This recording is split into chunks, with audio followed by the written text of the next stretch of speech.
think it's murder? I mean, clearly it's murder. What can I do to help?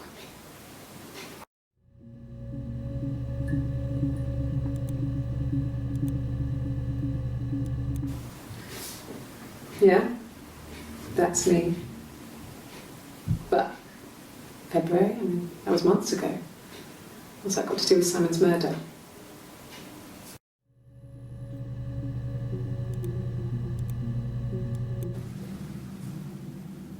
I'd like to speak to a lawyer now. Please. You have no murder weapon. You have nothing. And all these stories we've been telling each other, just that. Stories.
You think it's murder?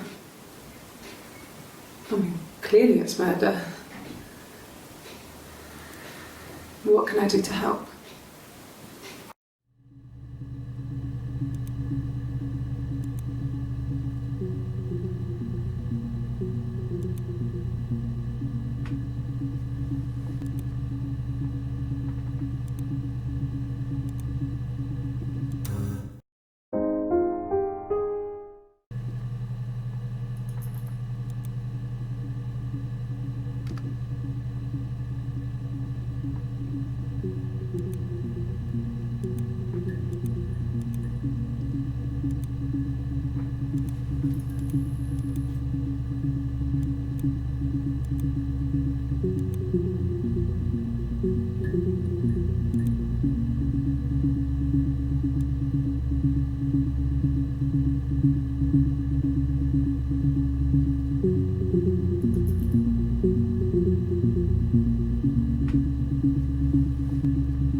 I'd like to speak to a lawyer now.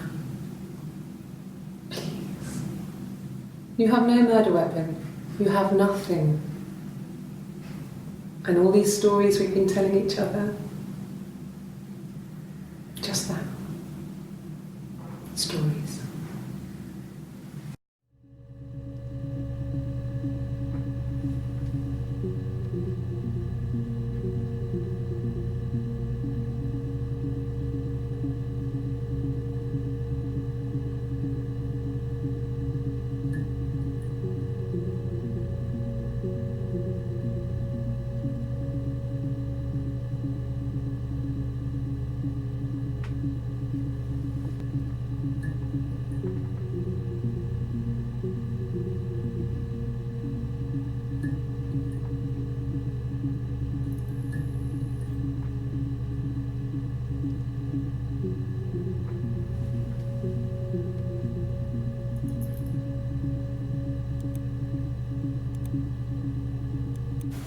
You think it's murder?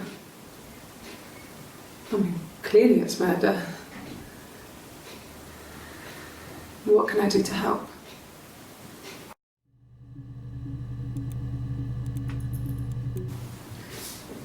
Yeah, that's me.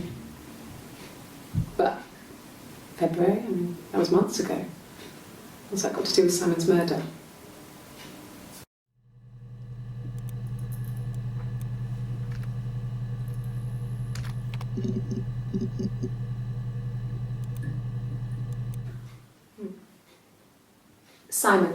Simon Smith. He works at Ernst Brothers Glass. They do windows, all kinds of glass. Simon does the more special work, mirror making, feature windows, artistic things, really beautiful things.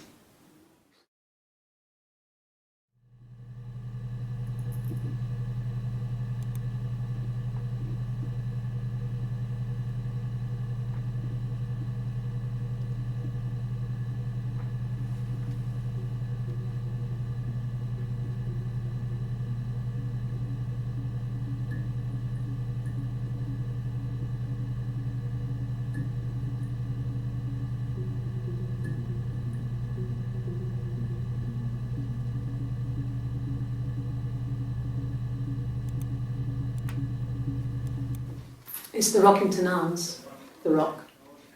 It's run by a nice couple, Peter and Susan. There's some other regulars there that Simon likes to drink with, and the barmaid they have in sometimes, Helen. Peter said Simon had been in and had a few drinks.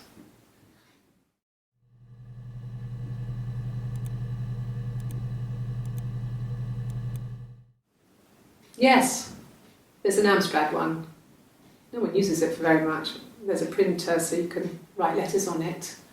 Simon sometimes plays games, climb the tower, save the princess, that kind of thing.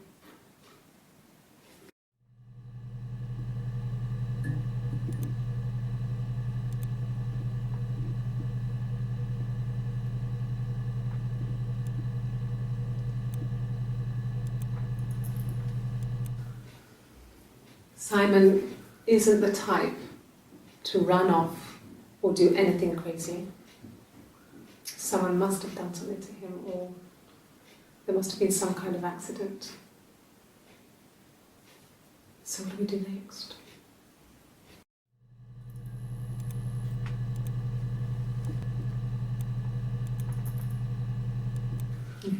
Thanks. Please find Simon. I love him so much.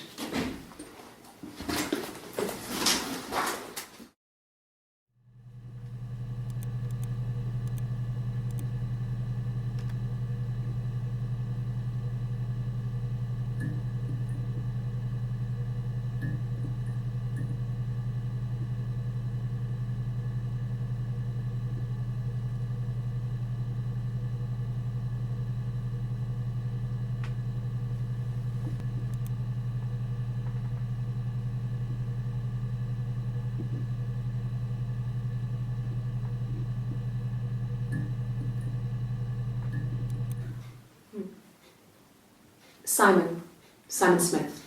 He works at Ernst Brothers Glass. They do windows, all kinds of glass.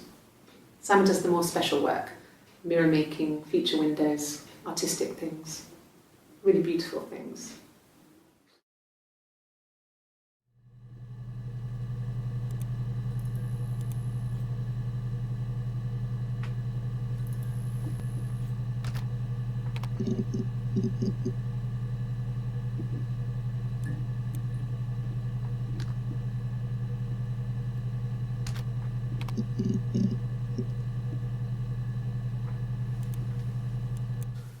No, he doesn't have any tattoos.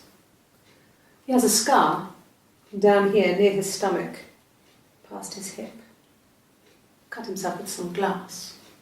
That was before, a long time ago. He looks just like the photo. He's not got his glasses on here though.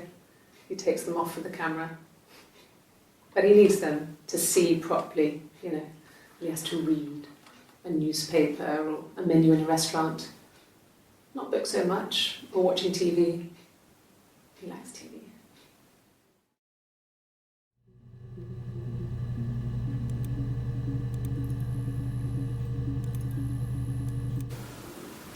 I did. Well, we met when we were 17, both working at the Glaziers.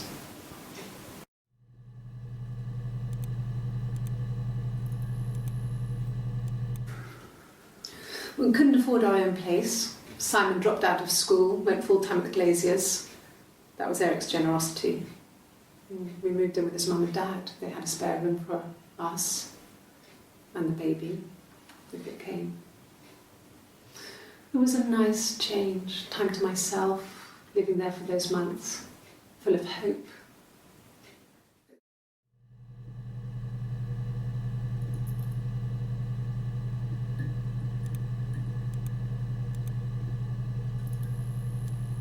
And the Glaziers.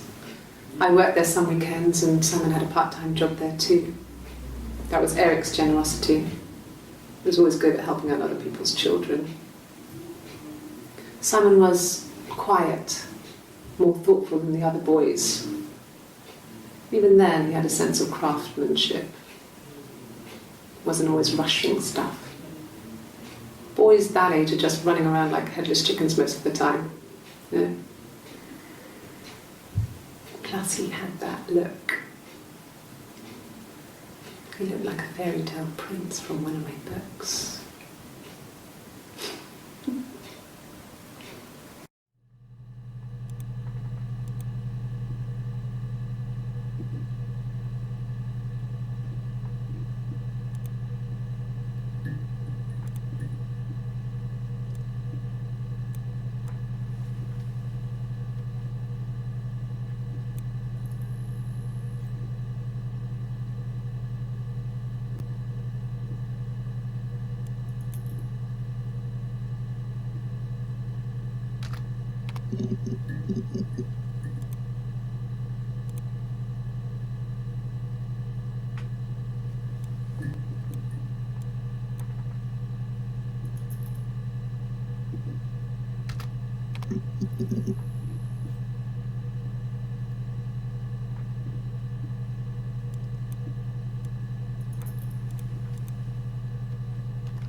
No.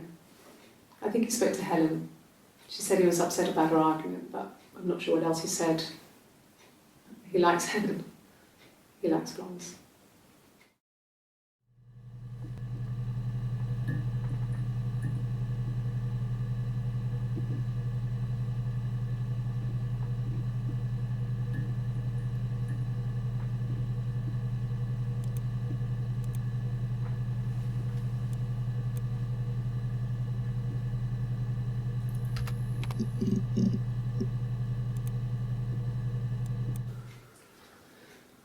Simon is 6 foot, darkish blonde hair, average build.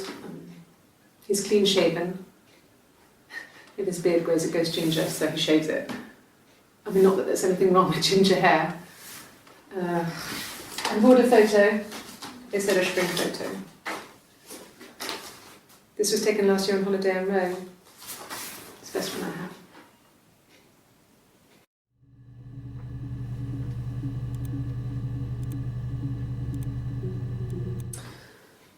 this other person doesn't exist. I don't know what the blonde wig is, but it could be anything. Have you looked at the cat flap?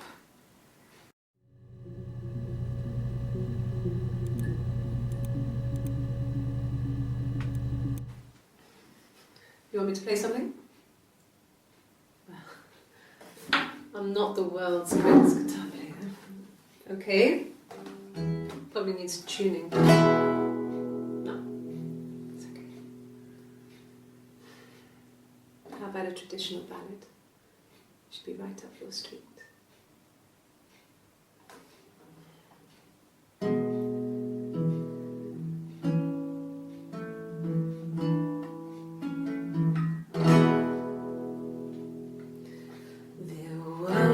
Two sisters came walking by the sea. Oh, the wind and the rain.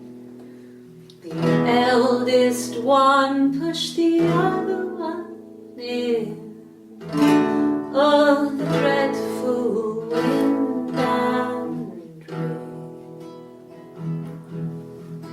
See, they both had a love for the captain's son. Oh, the wind and the rain, but he only cared for the youngest one. Oh, the dreadful wind and rain. Oh, the eldest envied her sister fair.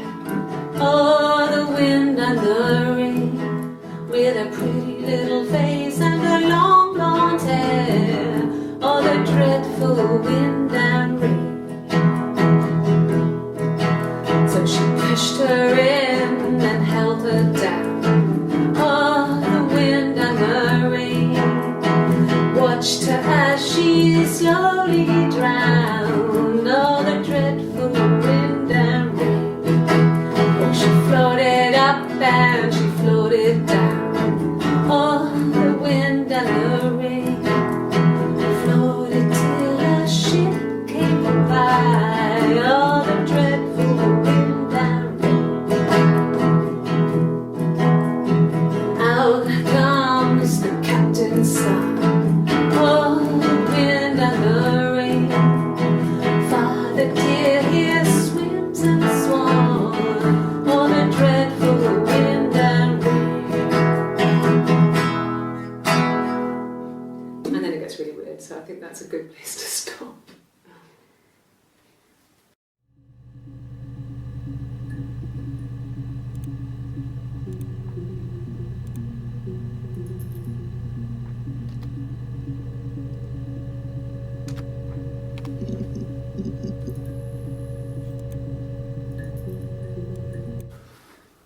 So, it was Friday evening, we had an argument, he left. On Saturday he didn't come back, I waited all day.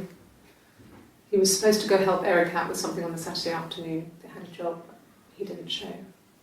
So Eric was ringing on the phone. I checked at the Rock, that's our local.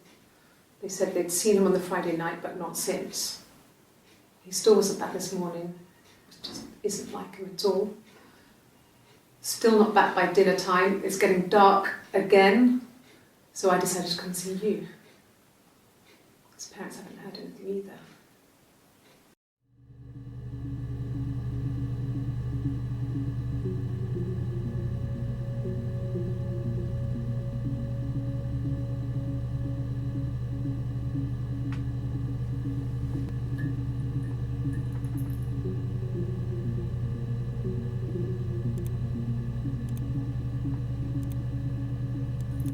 Oh God, I don't know. I mean, I guess the Rock. We've spoken to everyone there. Someone must have seen where he went. I don't know. So many things could have gone wrong.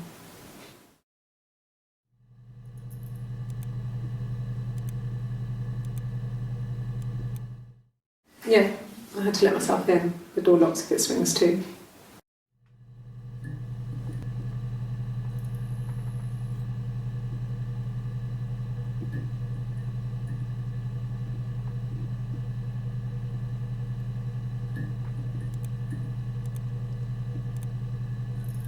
Yes. I always pull it shut and then lock the bigger lock with the key.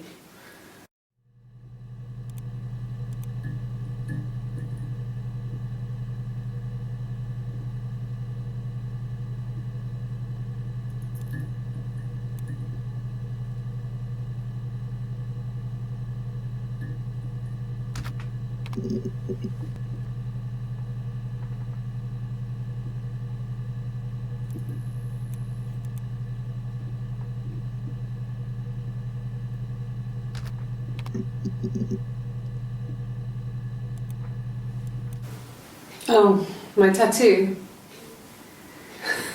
I got it to express my individuality. It's an apple and a snake.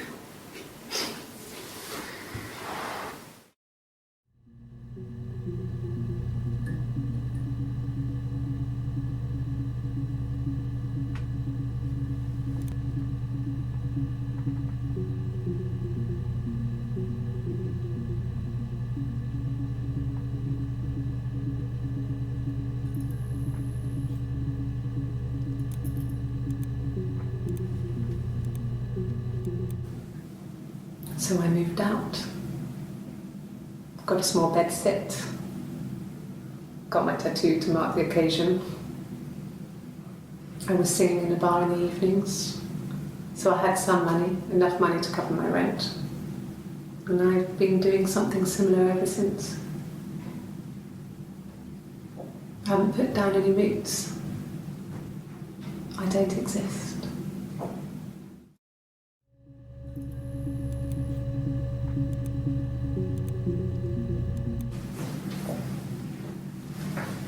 He saw me singing one of my shows, pure chance. Not sure I remember what he was even doing there.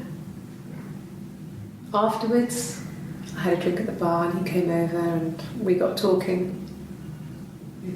I knew who he was. Obviously I knew who he was, but he didn't know who I was. He was fascinated by the likeness. He guessed my name from my tattoo. Told me it was a palindrome, like that would impress me. I enjoyed talking to him. It was amazing to be able to sit and interact and talk to him after all this time. He didn't tell me he was married. I'm not sure what he was thinking. He later told me it was like he was dreaming. A waking dream.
He was wearing a shirt, it's a blue turtleneck shirt and jeans. He has a watch, it's a really nice one. That was a gift from his boss, Eric. He had his coat, a long grey duffel coat, like Paddington Bear. He would have taken that with him, it's not in the house.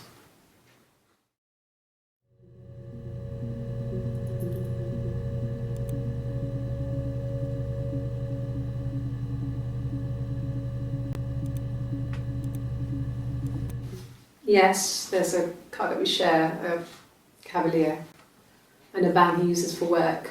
It's owned by Eric, but We look after it. Both of them are there now, parked in the street. I'm not sure about the keys for the van. I can look for you when I get back.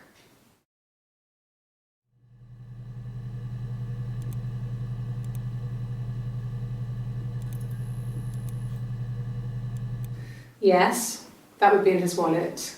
It's a Visa, a silver one. He doesn't like to spend money he doesn't have, so he usually pays with cash. But Eric convinced him to get one.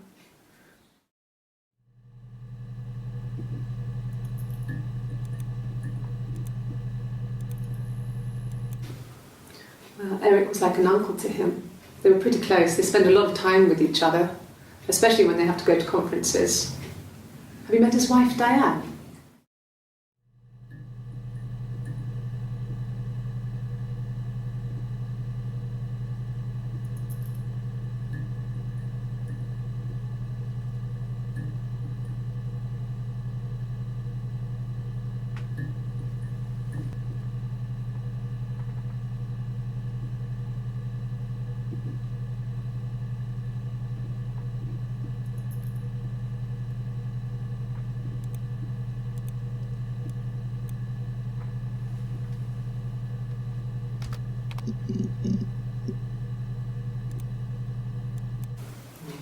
Diane is really nice. She helps out with the glaziers, organises the Christmas party, that sort of thing. They have 2 kids, really sweet kids. She used to look out for me when I worked there.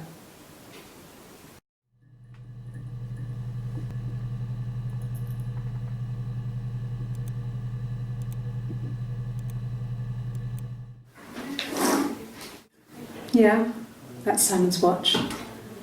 It was a gift from Eric. He got it this year. It was a wedding anniversary gift. Steel. It would have been Diane who chose it. She has really nice taste. That time, it must eliminate me. I was in Glasgow then.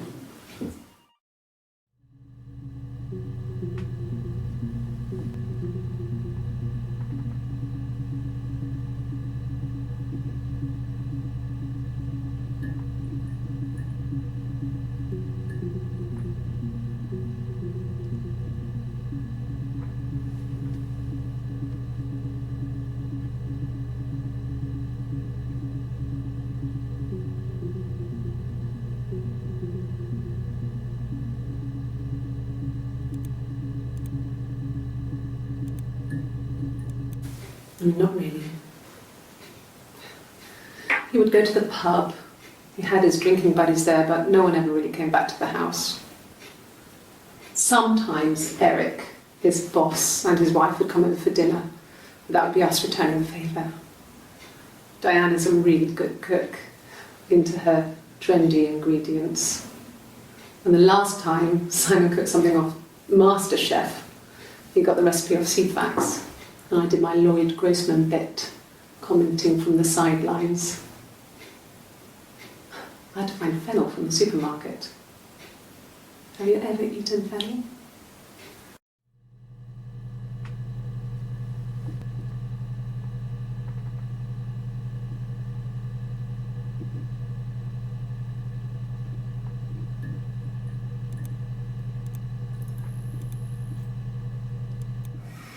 Simon and Eric arguing? No, I can't imagine they'd be arguing. And they get on so well. Unless it was something to do with work. Maybe Simon was being too much of a perfectionist. But I don't know. You should ask Diane.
No, they were shut. Most of the windows were really hard to open anyway. They're stifling in summer. They were painted over by my dad. Could have left a door open accidentally. Or there's a cat flap in the back door.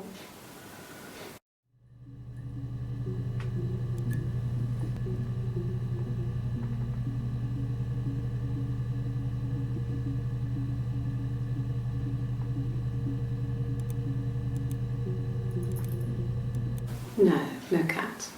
My parents had a cat before they died called Domino. It was this little black thing with white dots.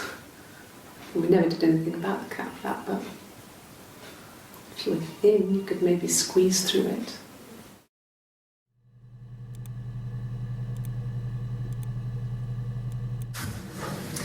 When we weren't together, we'd send secret messages by tapping out a code that we'd learned from a book, the knock code.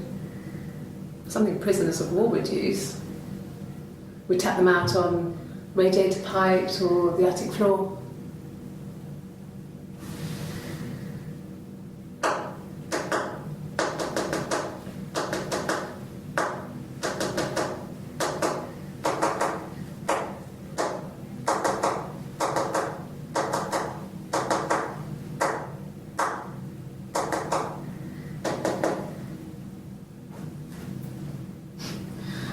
Dad thought we had mice, but they couldn't find any. Bought a cat anyway.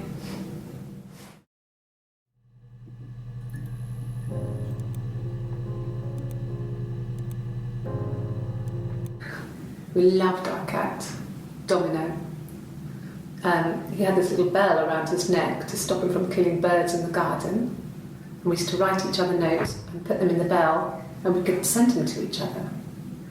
Mum found some of the notes once, and she thought I was just writing to myself because our handwriting was identical. And we had our own words for things, so she didn't quite understand them anyway.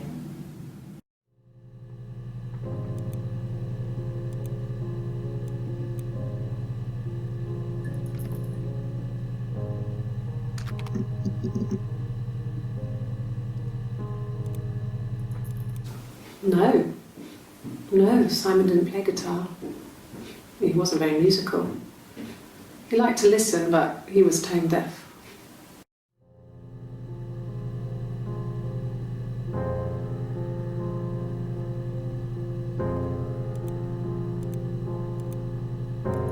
Yes. Yeah, it's my guitar.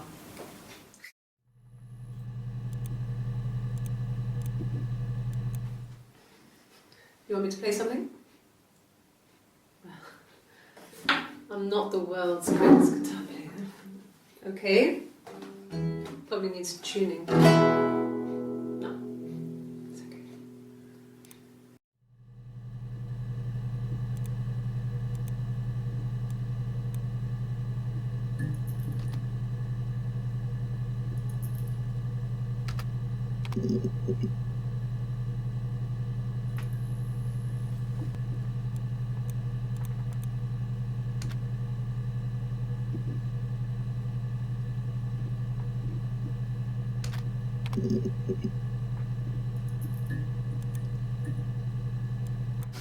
We spent the wedding night in a hotel in Brighton.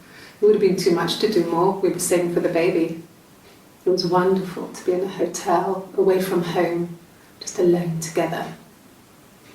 Since then, we've always tried to get away for our holiday.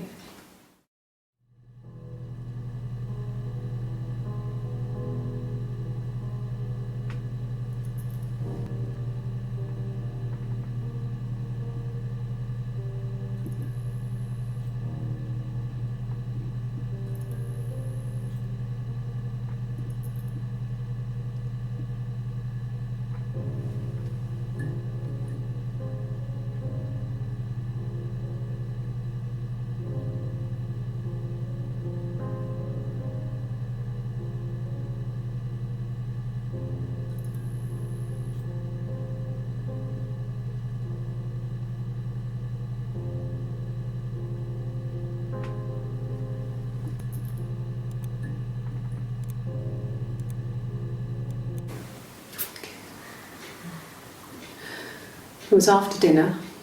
I'd spoken to Simon's parents on the phone. I looked up for an early night and I suddenly had this thought. I think it was something his mum had said. She'd been speaking about old stuff, sad stuff, about when we lived there, about the baby. There's some boxes in the cellar, nursery stuff we never needed, and I never had the heart to throw out. And I suddenly remembered that when I'd looked down there the week before, those boxes, that pile was in the wrong place. I went cold all over. I went down there with a torch and went straight to the back, and that's when I saw the bin bags. Pulled them open, saw the body. I screamed, and that's when I called the police.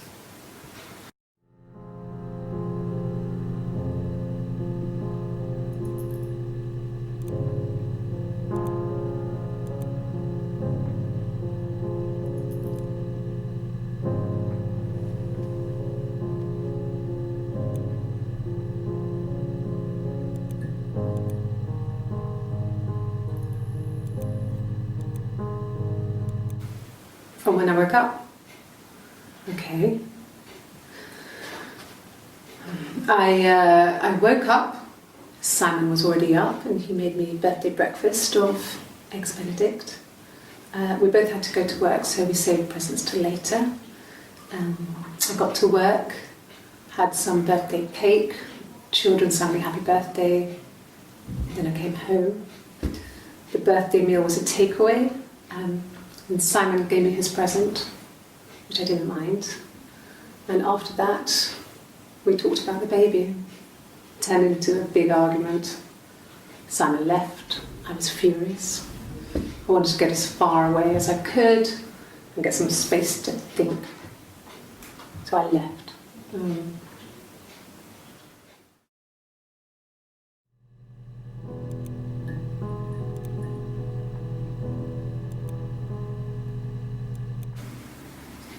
1984 was an awful year in the end. We were living at Doug and Eleanor's. I lost the baby at the end of spring and my parents died in the summer. It was a hot summer, a heat wave. So when they discovered the bodies, it was just awful. Because of the circumstances, them dying together like that, they brought in a lot of police. The forensic entomologist. I had to look that up. It was because of the heat. It was just awful.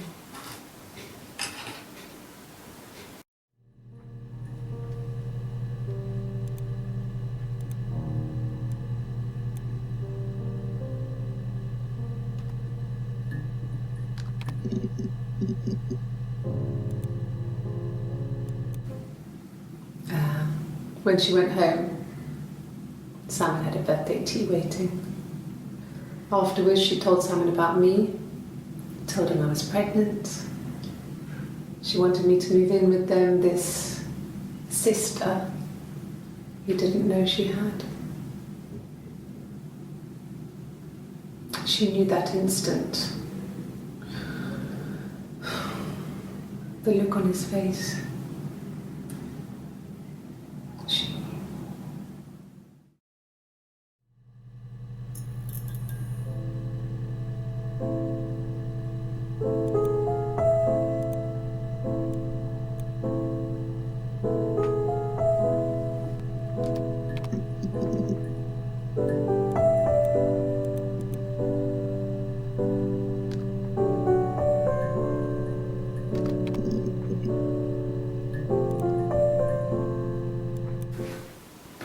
I got pregnant.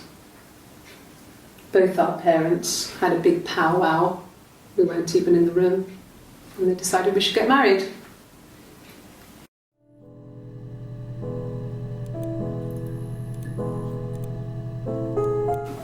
No. I lost the baby. I had a miscarriage at 8 months.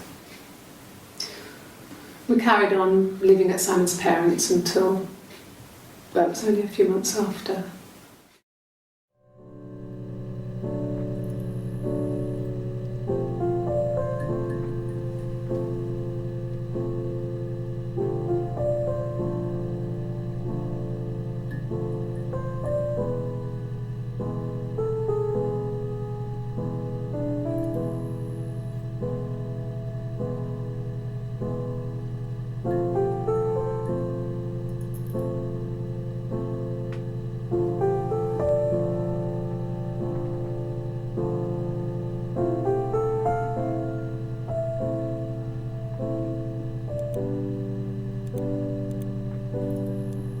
Yes, I inherited it from my parents, so it made sense to move back, me and Simon. Felt like going back to old ways before the pregnancy. Reminded me of being a girl, a dollhouse in the attic, old things. We didn't sleep in my parents' bedroom for a long time. We decorated it as soon as we moved in, but it was another year before we started sleeping there.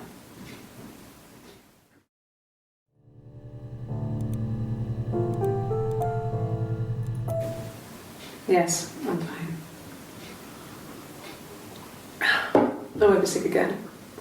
This happens some days. I'm pregnant. It's morning sickness.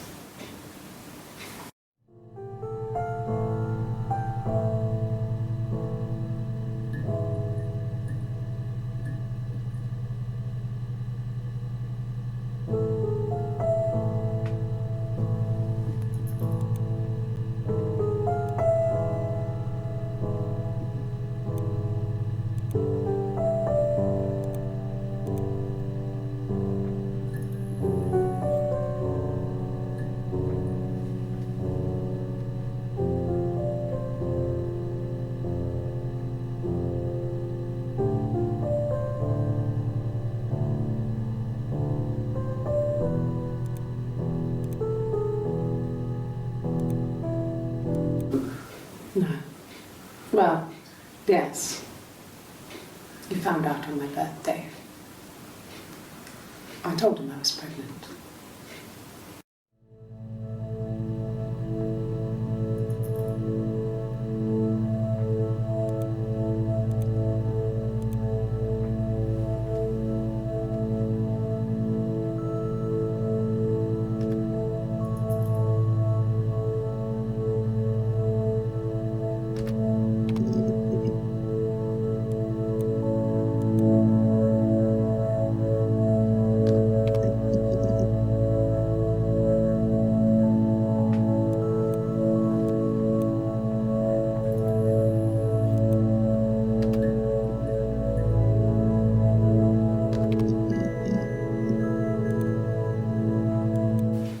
Then my parents died.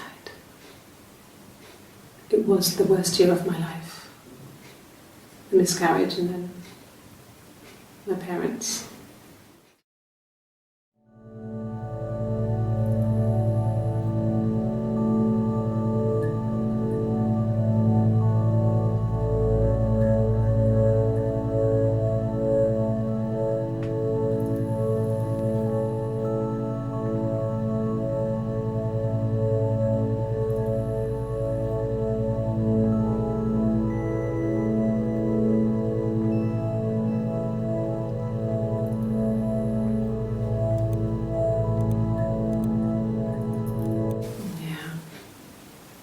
They'd gone to bed feeling ill, thinking it was flu or something.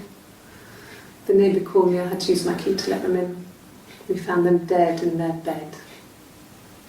And they'd been there for days, no one had noticed. Just awful.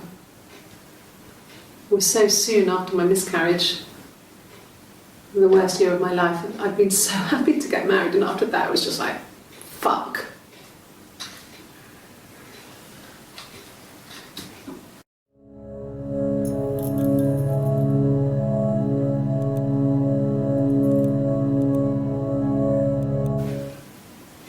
Yeah. I was infertile. Thought I was. They told me I was infertile after the miscarriage because of complications.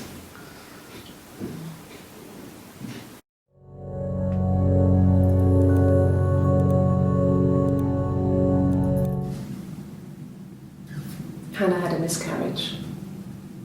This was late in the pregnancy and it left her infertile. Felt like the universe had corrected its course. We were aligned again. But Hannah and Simon were still living with his parents. They were married. Simon had a job at the Glaziers now. Eric had given him a full-time position after he left school. And then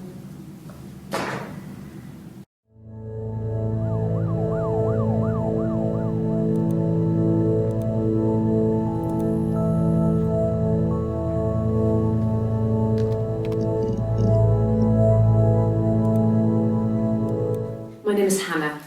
H-A-N-N-A-H. It's palindrome. It reads the same backwards as forwards. It doesn't work if you mirror it though, it's not quite symmetrical, but well, I mean, you get the idea. Sorry. Hannah Smith, I live at 31 Gladstone Street.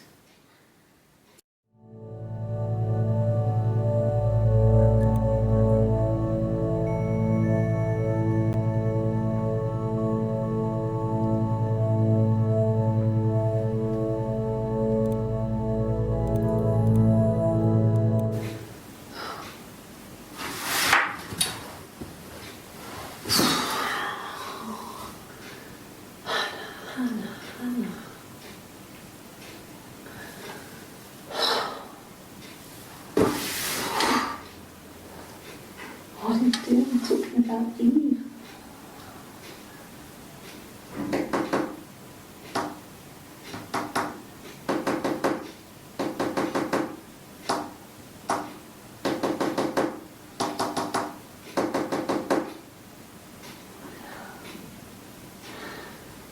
Poor Simon.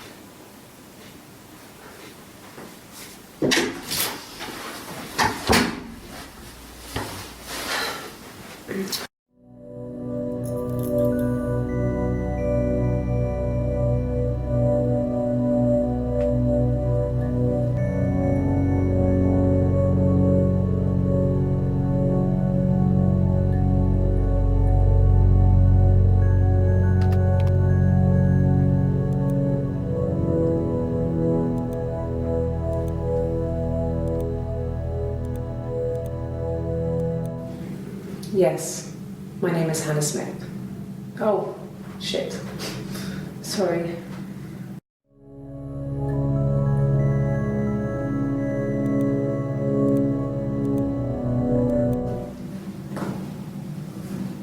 Across the road, where my parents first lived there, was a midwife called Florence. When Hannah was born, I was born at the same time. The midwife was there to help. I'd been throttled by the cord, probably wrapped around my neck by Hannah. The midwife told my mother I was dead. But I wasn't. She wrote all this stuff in a diary. Amazing what people will admit to on paper.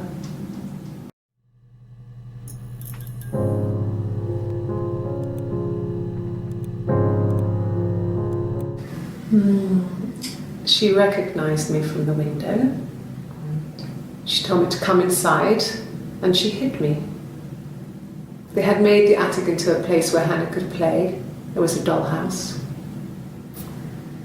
She hid me up there. No one else ever went into the attic. It was her place.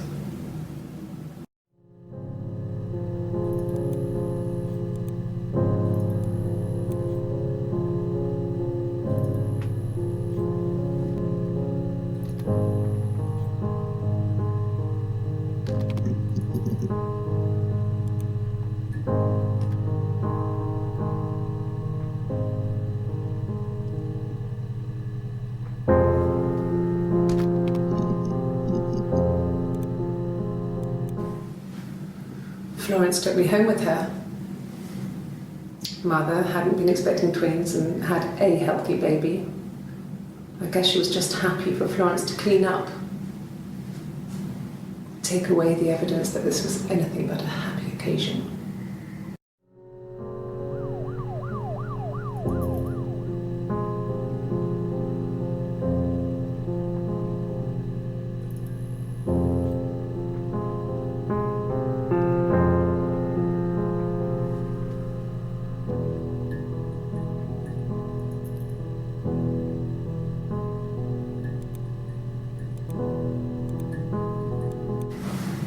Florence raised me in her home.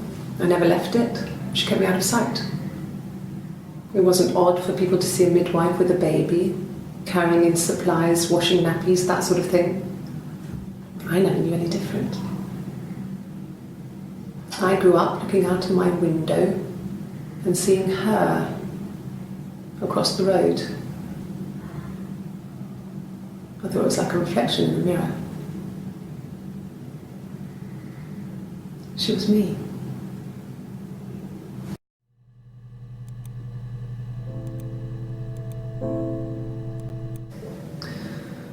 Florence was a warm, kind person. But she was broken, I guess. When I found her diary, I also found a biscuit tin with other stuff in it. Older papers, letters, that kind of thing. Her story wasn't there. I never really spoke to her about it. I was far too young to really understand, I guess. I just put it together later, once I was older. She had loved children, planned to have a large family, but her husband died in the war. And that was back when you married for life.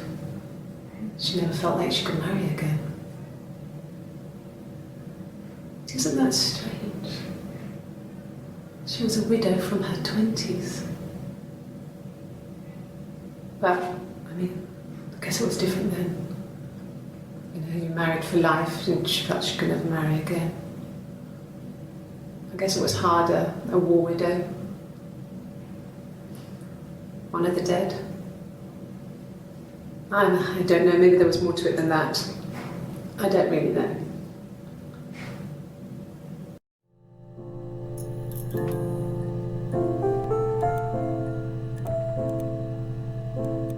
No, it was just me and her. Eve was the name they were going to call their first child. They talked about it and were going to try when he came back. Florence's family had a history of firstborn girls, so they were convinced it was going to be a girl. It's hard to know if this is all true. These are stories I remember, that I read when I was a child. Maybe I misread, maybe I misunderstood. Sometimes it's hard to remember what happened last week.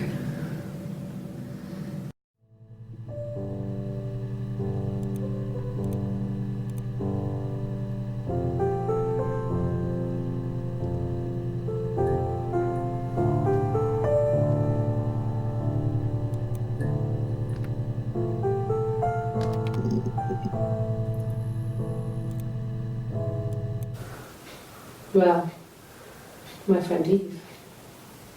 I mean, she was a friend from when I was a kid, and she was always more popular with the boys, and I used to hate her for it. I mean, really hate her sometimes.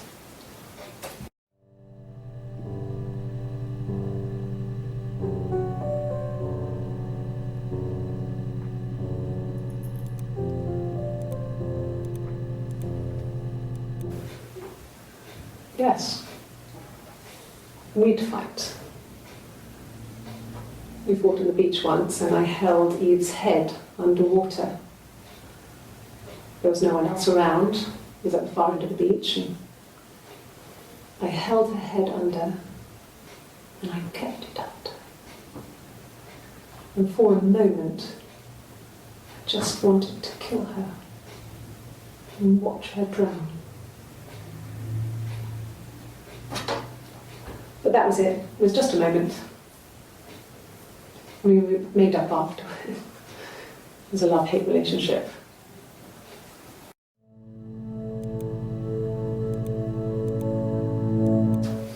A police station. Yeah. When I was young, we ran away on my birthday. Bob Dylan was playing in London and we thought we could break into his tour bus and have him take us with him. The taxi driver we paid to drop us off, I mean, we'd saved money, pinched a bit here and there to pay for the fare. He was suspicious because we were so young, so he told the police. So they came and picked us up and took me back to Portsmouth. My mum picked me up from the station. But I blamed everything on my friend Eve, so my parents let me off.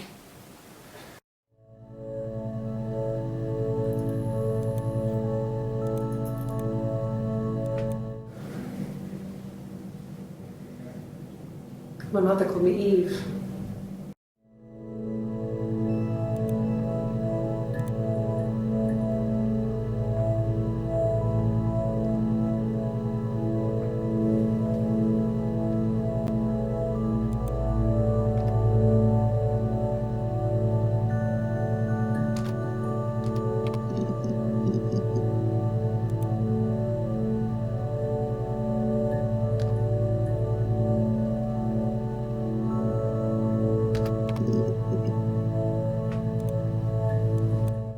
Yes, I read a lot as a child and watched lots of TV. Then the doll's house we had, we still have in the attic. It's kind of a fairy castle. We used to play out there and make up our own stories.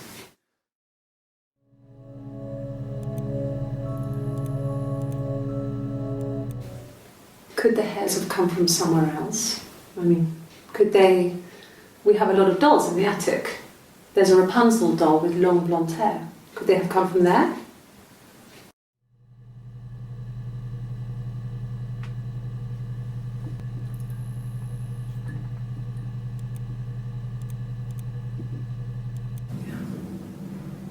I'm not sure where the dollhouse came from.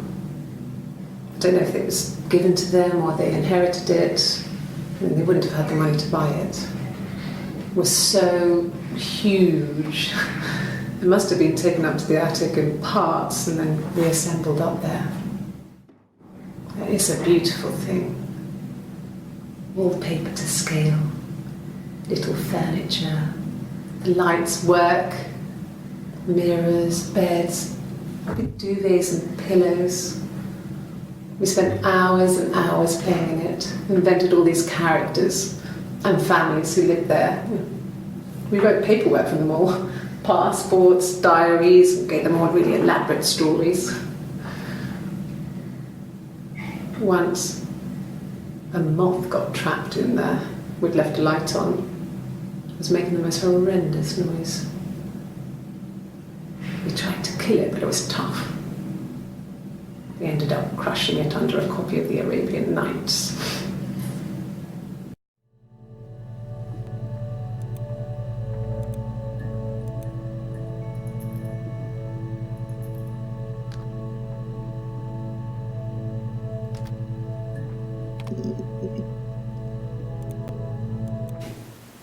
Twins?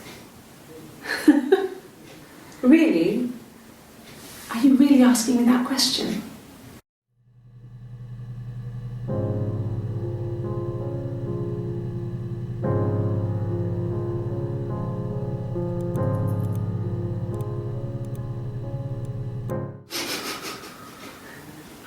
Are you out of your mind? Twins?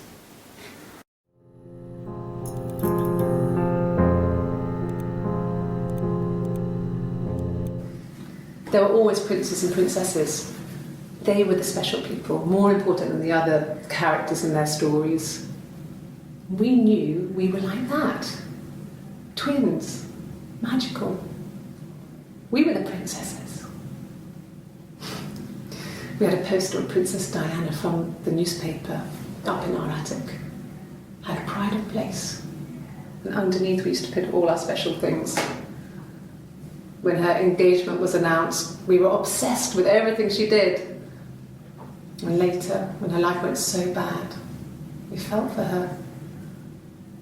Her divorce last year just kind of drew a line under things.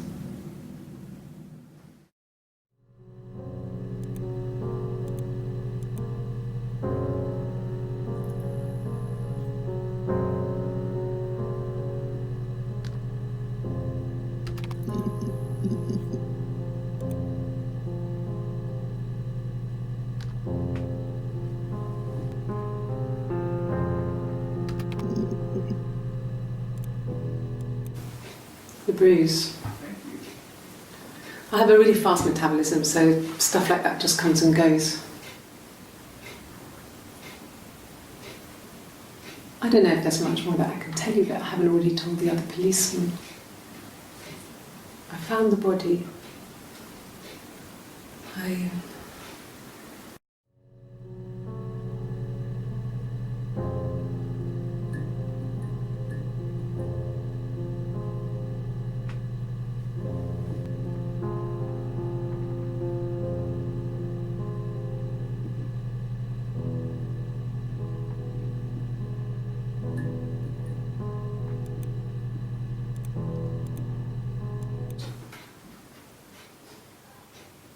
His body didn't look real. And his throat.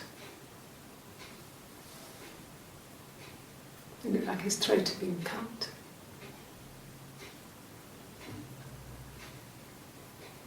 And I didn't see his glasses. He has these thick glasses.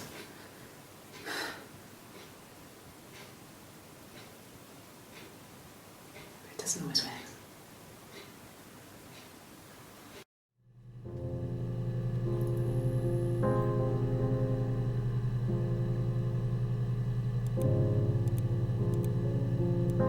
Really? Okay. Here's the rest. Oh, they laid a body on the doctor, oh, the wind and the rain, till a fiddler with a fiddle came walking by, oh, the dreadful wind and rain. And he made a fiddle bow of her long hair, oh, the wind and the rain. Yes, he made a fiddle bow of her long blonde hair, oh, the dreadful wind and rain. And he made fiddle pegs of her finger bows, oh, the wind and the rain. Yes, he made fiddle pegs from her finger bones, oh, the dreadful wind and rain. And he made a fiddle out of her breastbone, oh, the wind and rain. The sound could pierce a heart of stone, oh, the dreadful wind and rain. But the only tune that the fiddle could play was, oh, the wind and the rain. Yes, the only tune that the fiddle could play was, oh, the dreadful wind and rain.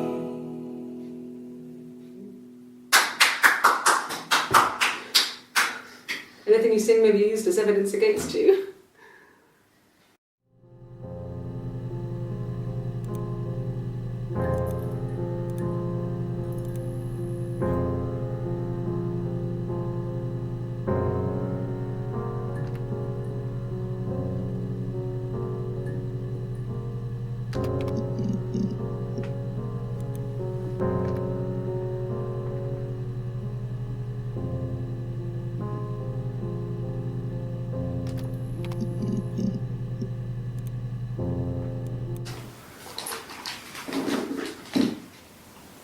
On his throat. How?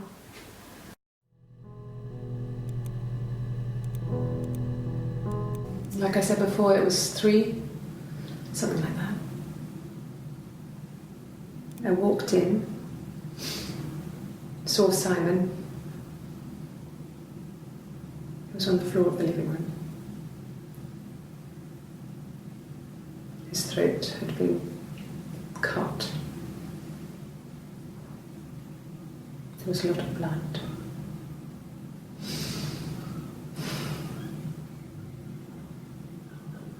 Yeah, he was dead.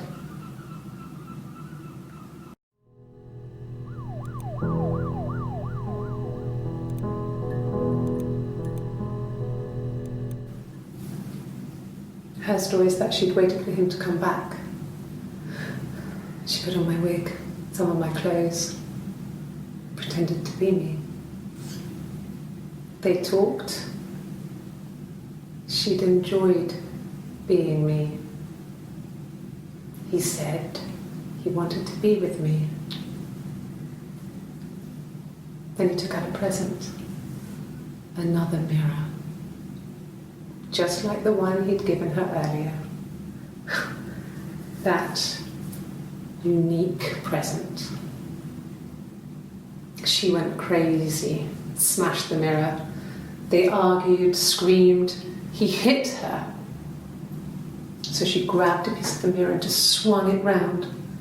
She cut his throat clean open. She'd only meant to scare him off.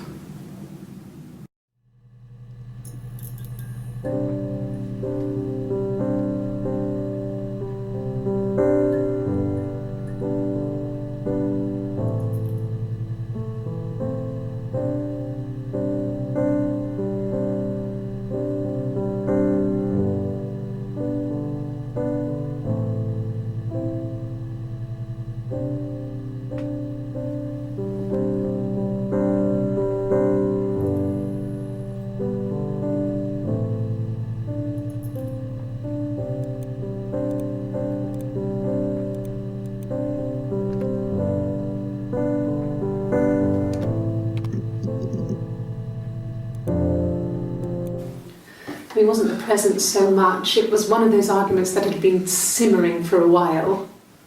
The present was a mirror, a nice mirror. He'd engraved the glass, the kind of mirror a princess would have in a story. He made it specially for me.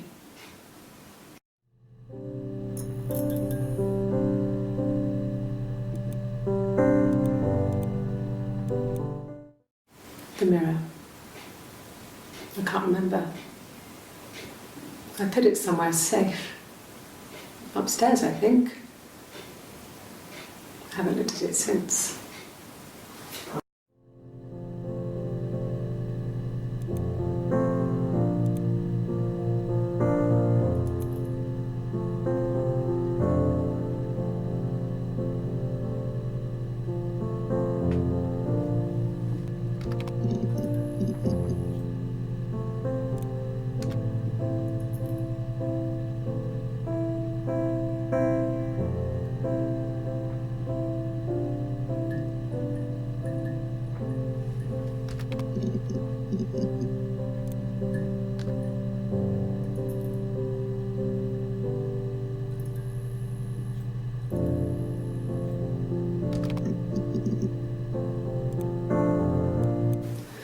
No, he was as shy as me. I asked a friend to ask him out for me. We had our first date at the Odeon in North End. We went to see Risky Business. I had on my one best dress. Simon paid. He bought me a Whisper, and I was worried about getting chocolate on my teeth.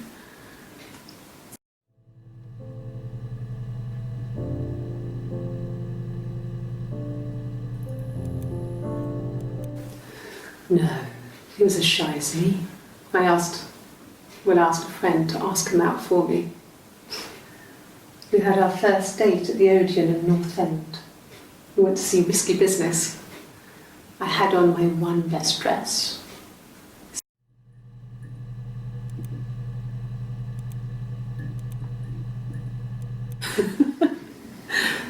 Was he my first?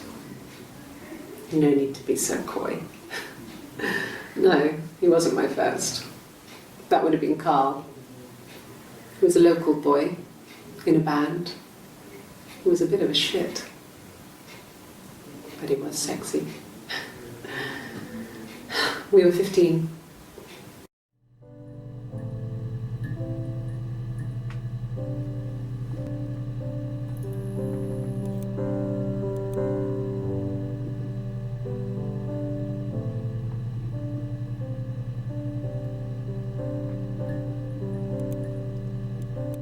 Nothing else happened that night. We talked, then I said goodbye. Then next week I was singing the bar again, and there he was. And again the next week, he offered to buy me a meal. I told them I had already eaten, and so we got chips and ate them on the beach instead. When we said goodbye, he asked me to kiss him. Romantic.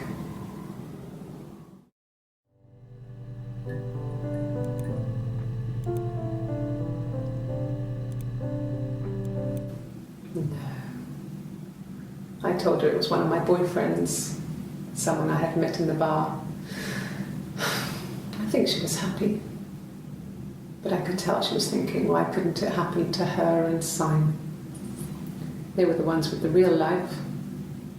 Why not them?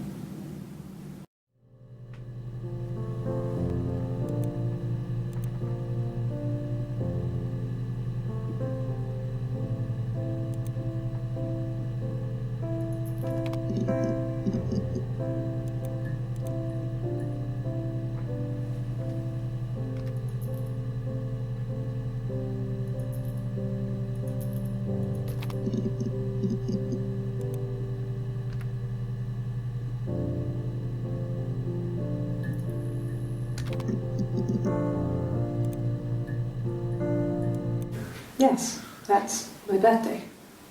Not one of the big ones, but I guess you can see that.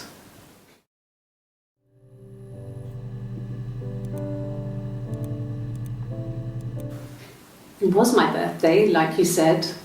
We were going to have a meal at home. We had our meal. He gave me his present. I guess I didn't like the present.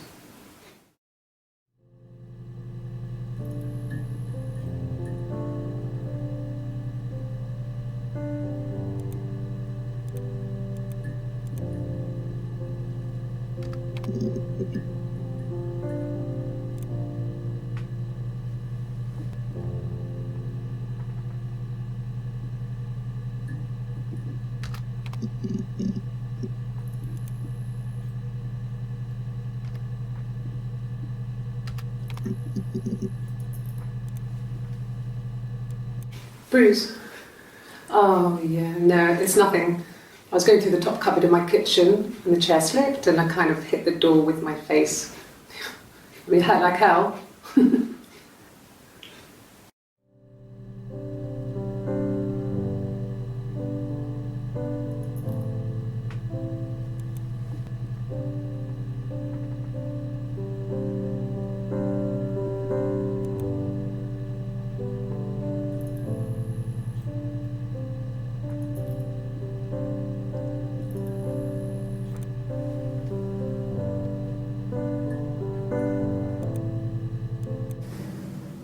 If one of us got hurt, the other one would have to be hurt too.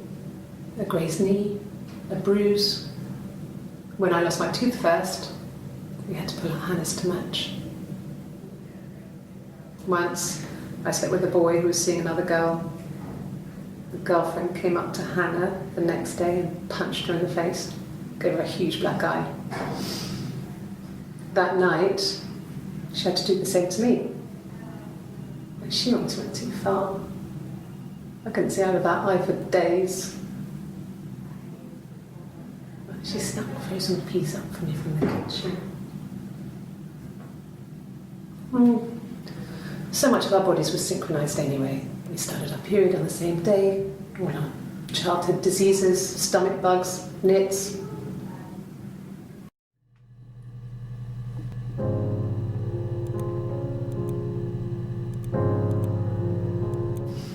Differences? She's a better driver than me. She passed the test for us. I tried to take it and nearly crashed the car. Learned that you can't rely on confidence to get you through everything. She is the shy one. She was especially shy around boys. If Hannah liked a boy, I would have to pursue him. It was that way with Carl. Hannah met him first. She had such a crush. I let him take my virginity after a night that his band had played at. It got difficult.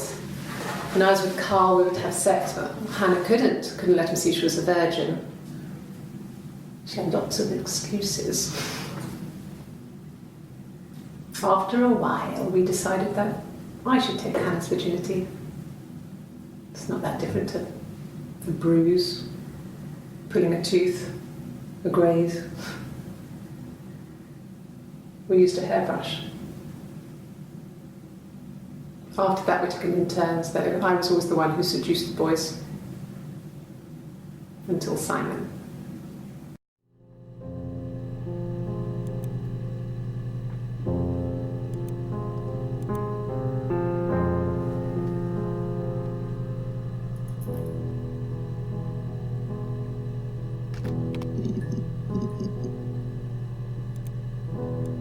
No, I was 15, Carl was older, 17 I think.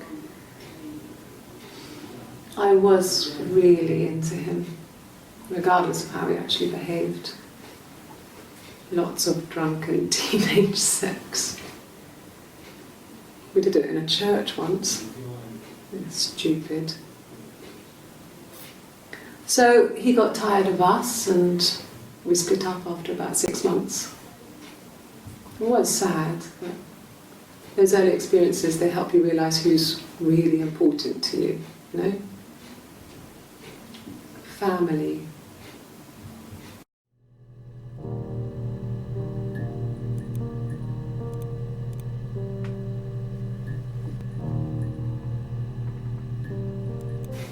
Family.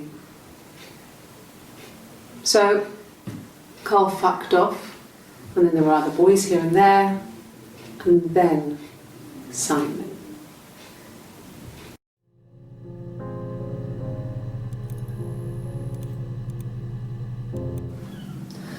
Hannah was so smitten with Simon. She started getting jealous, didn't want to share. Even the first date, we went to see Tom Cruise at the Old Odeon. We both went, kept changing places in the toilet. We only had one best dress, so we had to keep swapping clothes. Must have thought we had terrible bladder problems. The next date, it was my turn. At the end, I let him kiss me, but that was it. We didn't want another Carl in our hands, and the Ouija board had said to hold back. After that, it was Hannah's turn, and she slept with him. Broke the rules. Deliberately broke the rules. She wanted to be the first to sleep with him. I mean, that's when she got pregnant. From that one time.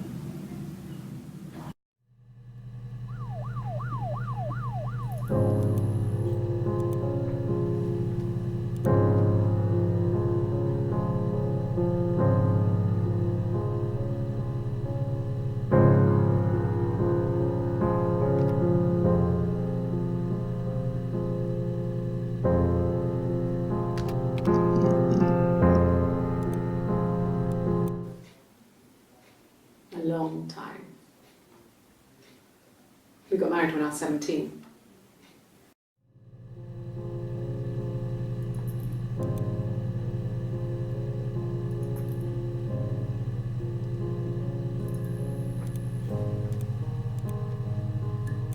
Childhood sweethearts. Something like that. And you married detective.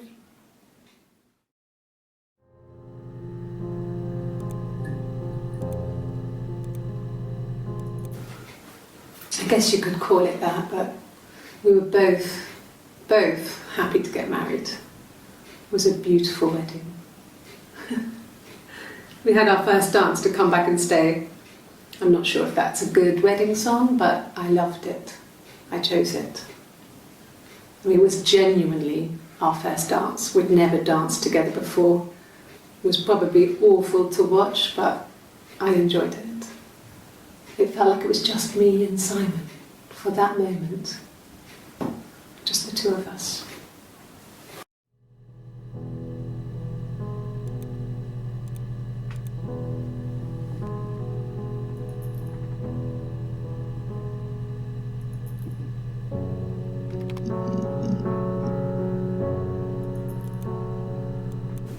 Yeah, we were 17.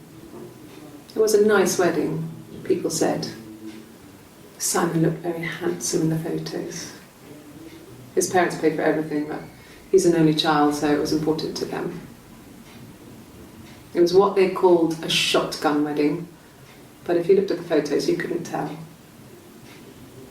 The dress was beautiful. It looked like Princess Diana's. The train wasn't quite as long though. There's a great photo of the bridesmaid helping to carry it out of the car.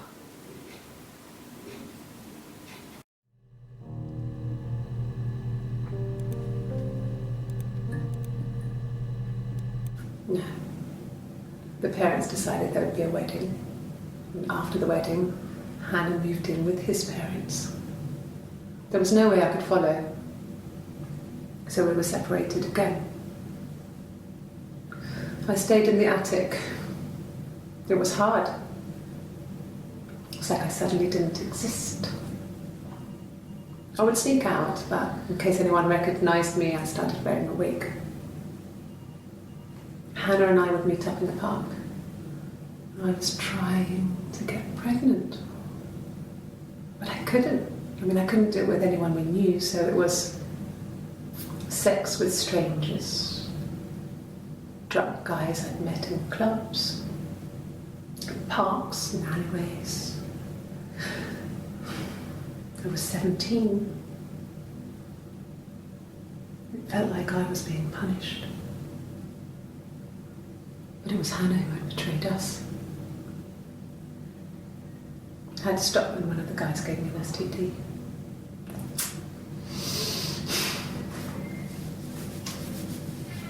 When we met up, it was disturbing. For the first time, my reflection, she didn't look like me. She was fatter, flushed. If anything, I was getting skinnier. I found it hard to look sometimes. We talked about what to do. Was it time to become our own people? That seemed like the right thing to do, but neither of us wanted it. We agreed that her and Simon would get their own place as soon as possible, and then I could move in. And that was the plan.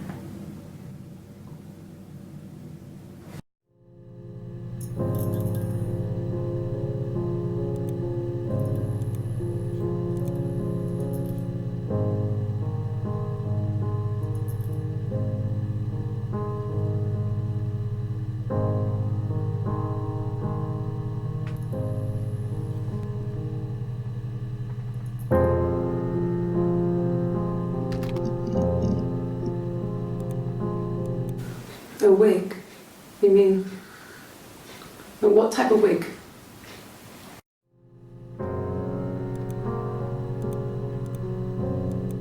No, I've never worn a wig. What kind of wig?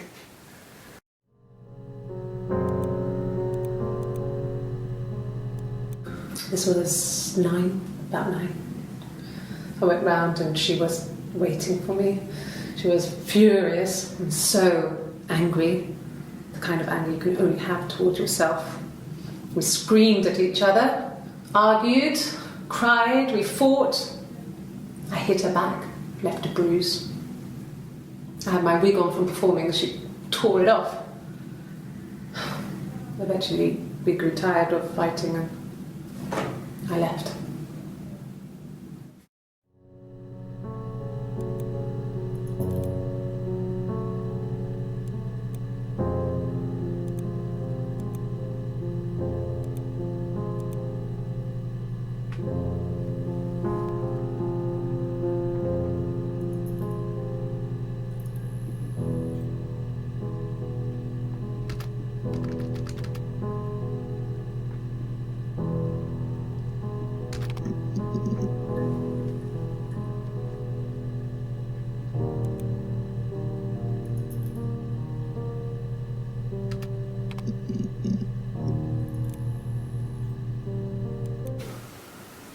I wasn't in the house all of Friday night. After the argument, after Simon left, I left too. I was upset and I wanted to get away. So So I took the car.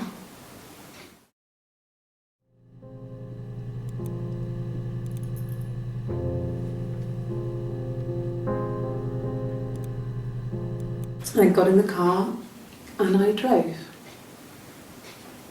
I just kept driving north.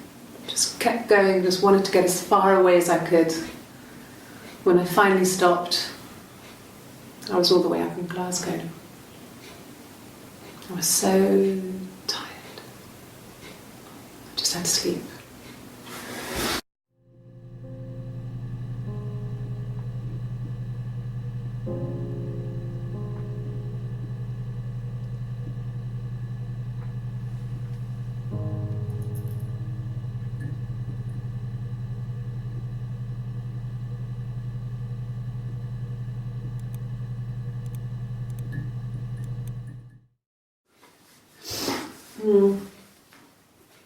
I left the next day, Saturday.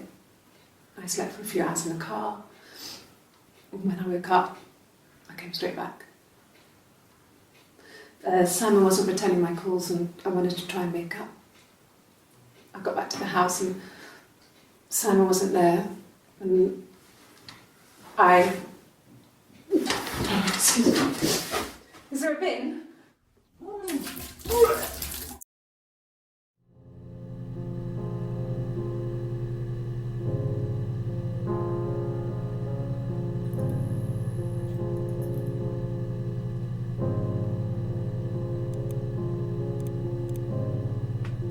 Yeah, I pulled over and slept in the car. This was just by the side of the road. I was exhausted.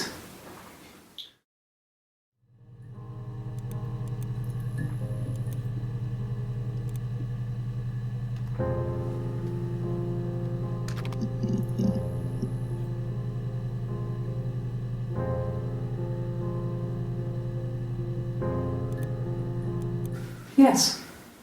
I got to Glasgow, I was exhausted, so I pulled over and slept in the car. I woke up because a rubbish truck went past. I got some petrol, bought a coffee and a pastry, tried calling someone from the payphone, and then headed back.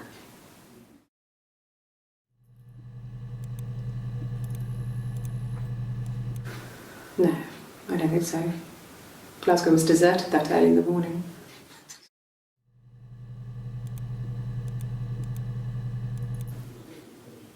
When I arrived in Glasgow, I was exhausted. The streets were empty. I was driving badly. And I hit a taxi. Not a big crash, just paintwork. The guy was so pissed off because I didn't have a driving license on me. But when I told him I was pregnant, he made sure I got to the hospital so they could check me out. It was fine. The hospital must have details when I was looked at. There's a scratch on the car.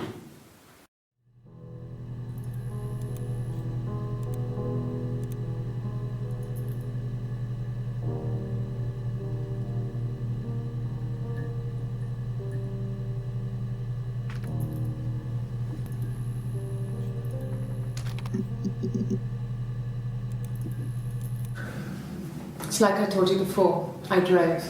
I took the car and drove. I don't have my own car, but I have a spare set of keys.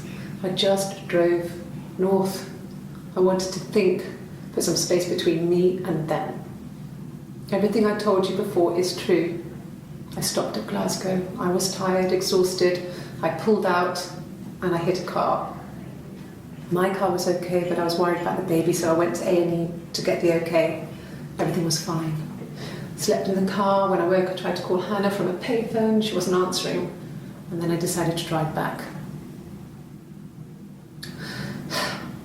I had decided that she was more important to me than Simon.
did your wife do?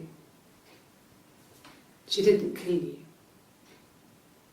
You think I killed Simon because he was having an affair? Well, I didn't kill him. I wasn't even there. I was in Glasgow worrying about whether my baby was still growing inside me. I mean, why would I kill Simon? I loved him.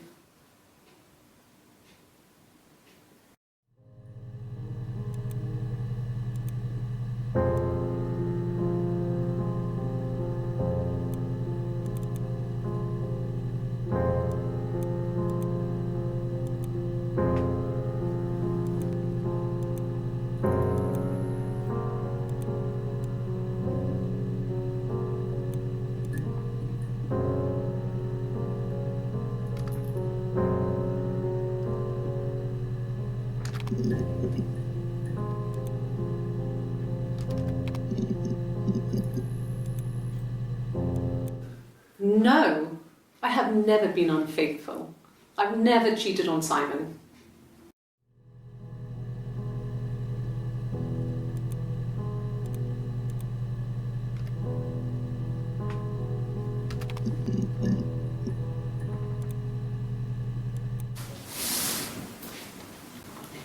She's crying, I guess.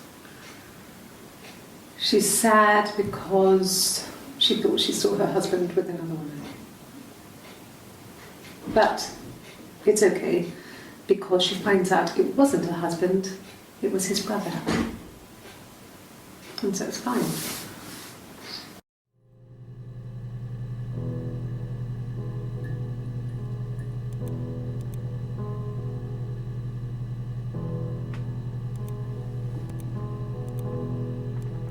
An affair.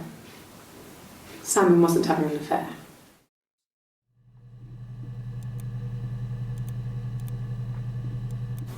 Have I ever cheated on Simon?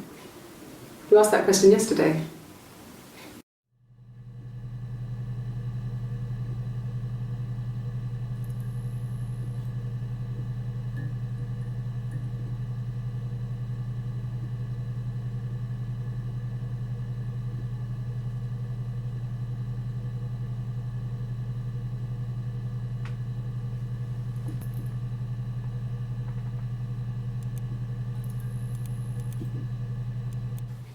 Simon never cheated on me.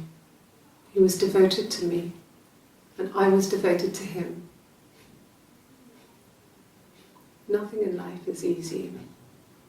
We were good to each other. Life isn't a fairy tale. You do what you can.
I hoover, I dust every week, maybe less.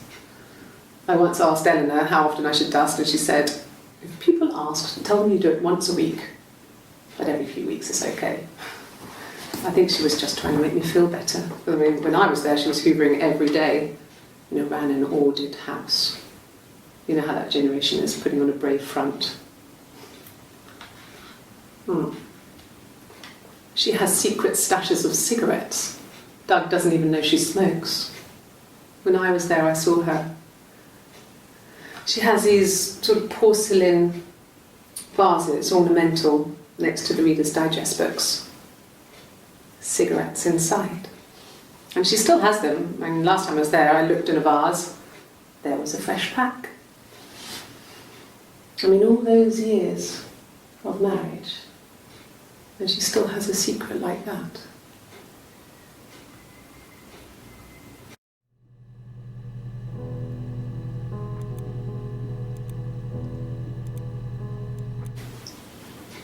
Okay, you got me. I'll confess. We were there. It was a dirty weekend. Simon was going to expense it, pretend it was a business trip. I used a made-up name. We stayed at the hotel, had room service, didn't leave the room, had a great view of the river, and you could hear the church bells. Like you said, it was very romantic.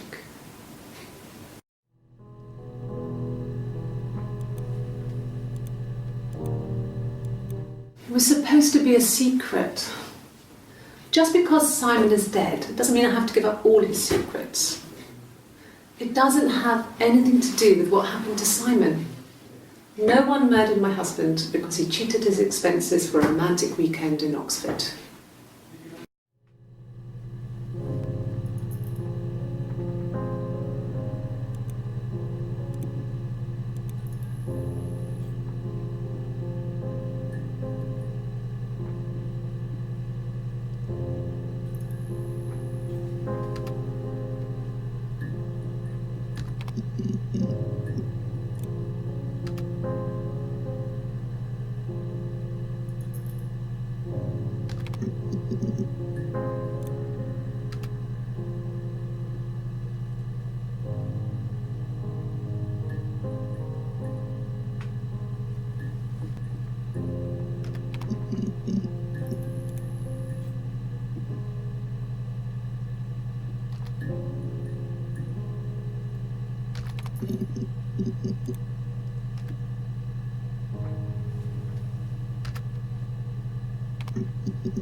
Yeah, when I was at school.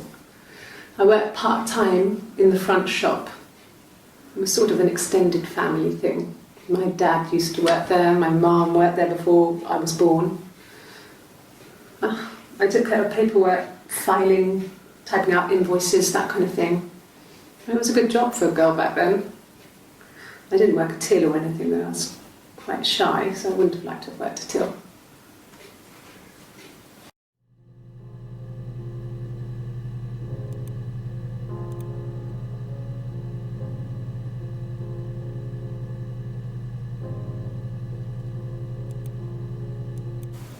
Okay. There's a girl and she's staring out of the window. She's sad. She's trapped. She's here. She's looking out the window because her mother won't let her out.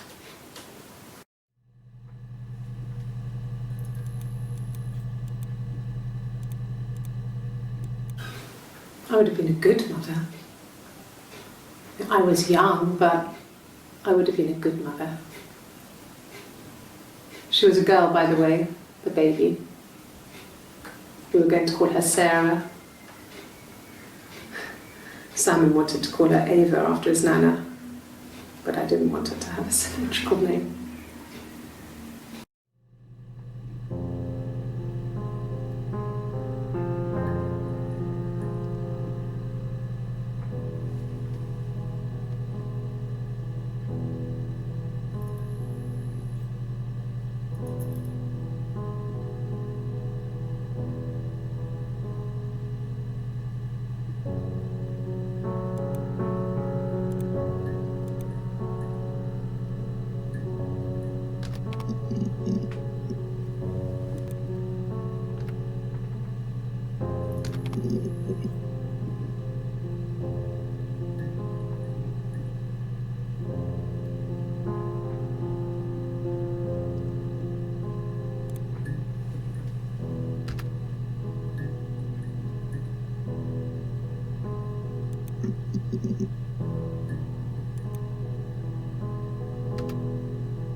is Rapunzel. The story starts when she's born. Mother Gothel, a witch, takes Rapunzel from her parents and keeps her locked up in this tower. Rapunzel gets pregnant by the prince, and Mother Gothel is furious, so she cuts off her hair and throws it. Actually, her hair's already short here, so that's already happened. So she throws her into the wilderness, and Rapunzel is reunited with the prince, who's blind. But she kills him with her tears, and so it's a happy ending. Is that too much?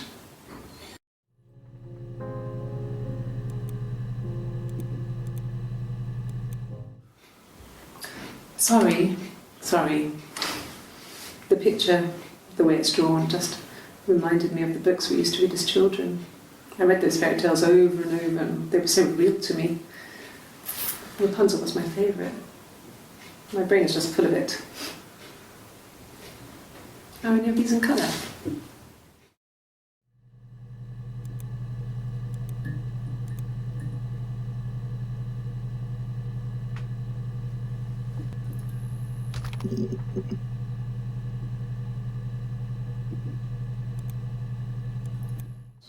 Did I pass?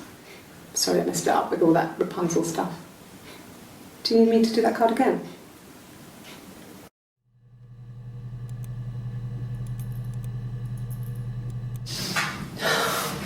We were obsessed with fairy tales. Not just the pretty ones, but the traditional ones. They were dark and real, bizarre and violent. Felt like life. We had this huge old book that I think Mum must have bought from a library sale. The illustrations had thin tracing paper over them to protect them. They were in colour, shiny plates.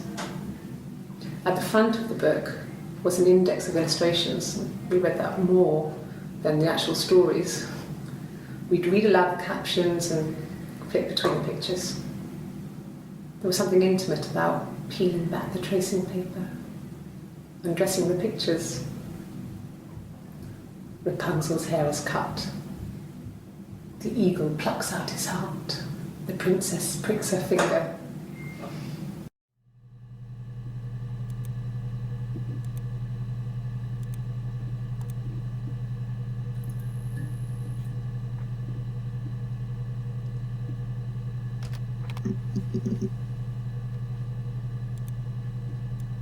Well, she wasn't my real mother, but she raised me.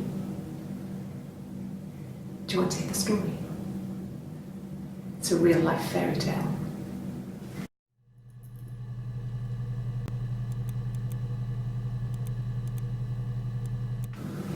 Fairy tales.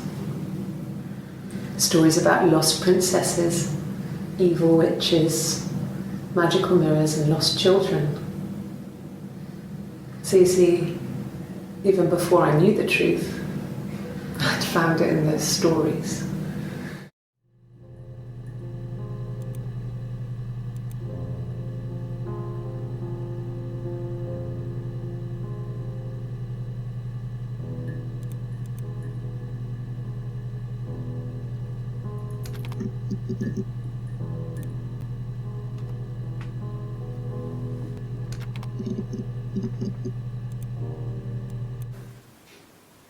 No. The whole thing was wrong. The bags, I think they were from our kitchen. You can probably check that. We never go into the cellar. It's just a place we put things we don't need. Dad used to grow mushrooms there. The bags were taped up. I think it was parcel tape, but I think it was ours.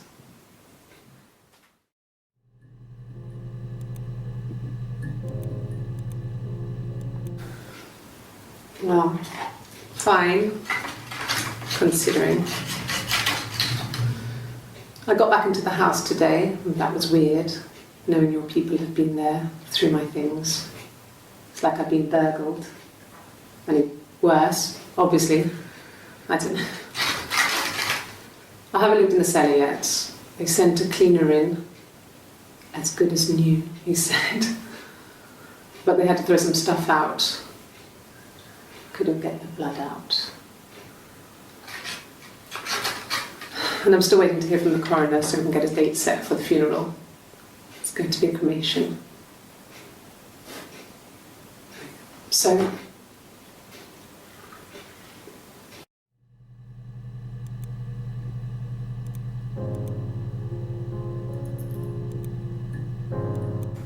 it happened very quickly. We hardly had to talk to each other. We agreed almost silently. The baby was what mattered. We'd help each other. We cleaned up. We bagged up the broken mirror, her clothes. They're gone. We took him down to the cellar. We had an alibi, and we wanted the body to be found later. We wanted to have suspicion on us so we could then disprove it, rather than have it linger. Better to keep the body in the house than risk being seen with it. The watch, that was my touch, to make sure the alibi stuck.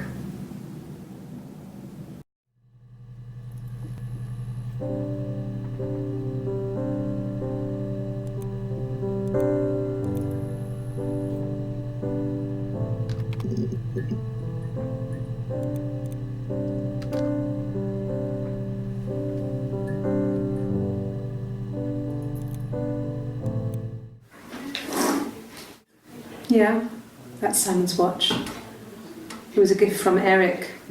He got it this year. It was a wedding anniversary gift. Steel. It would have been Diane who chose it. She has really nice taste.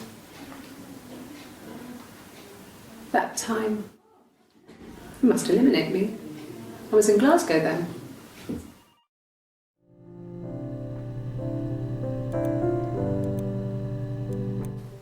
He was wearing a shirt, a blue turtleneck shirt and jeans. He has a watch, it's a really nice one. That was a gift from his boss, Eric. He had his coat, a long grey duffel coat, like Paddington Bear. He would have taken that with him, it's not in the house.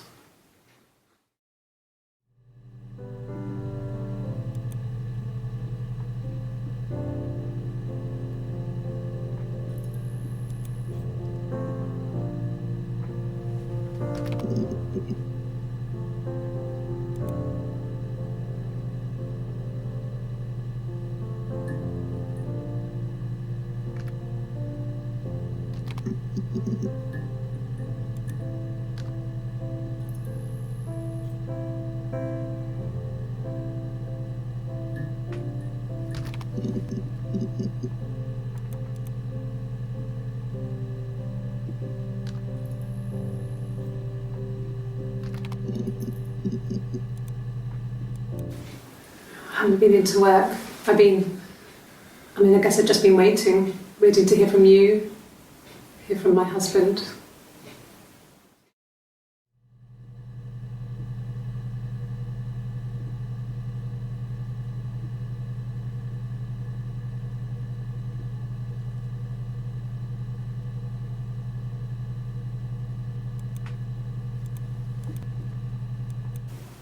Okay. I parked up on the street. It was busy, so I had to park down the end of the road. Walked up, knocked on the door, no answer. I took my keys out of my bag and unlocked the door. The main lock was unlocked. You can tell because the key doesn't turn when you try to turn it to the left. I walked in. Simon's coat wasn't on the peg. I couldn't see his shoes in the shoe rack. I shouted out. I walked straight into the kitchen because he usually sits in there to have a cup of tea and read his paper, but he wasn't there. I touched the kettle, it was cold. I looked quickly in the living room, nothing. So I walked upstairs to the bedroom and he wasn't there. I didn't search for him because it was pretty clear he wasn't there. I had a shower, the phone rang whilst I was in the shower. I didn't answer it, I think it was Eric.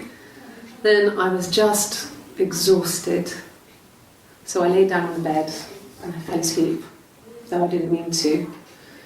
I woke up a couple of hours later and I was surprised to see no one in the bed next to me. And then I remembered where I was and what had happened. That's when Eric called again. This time I spoke to him. Then I called Doug and Eleanor. And then I decided to come and see you. Is that enough?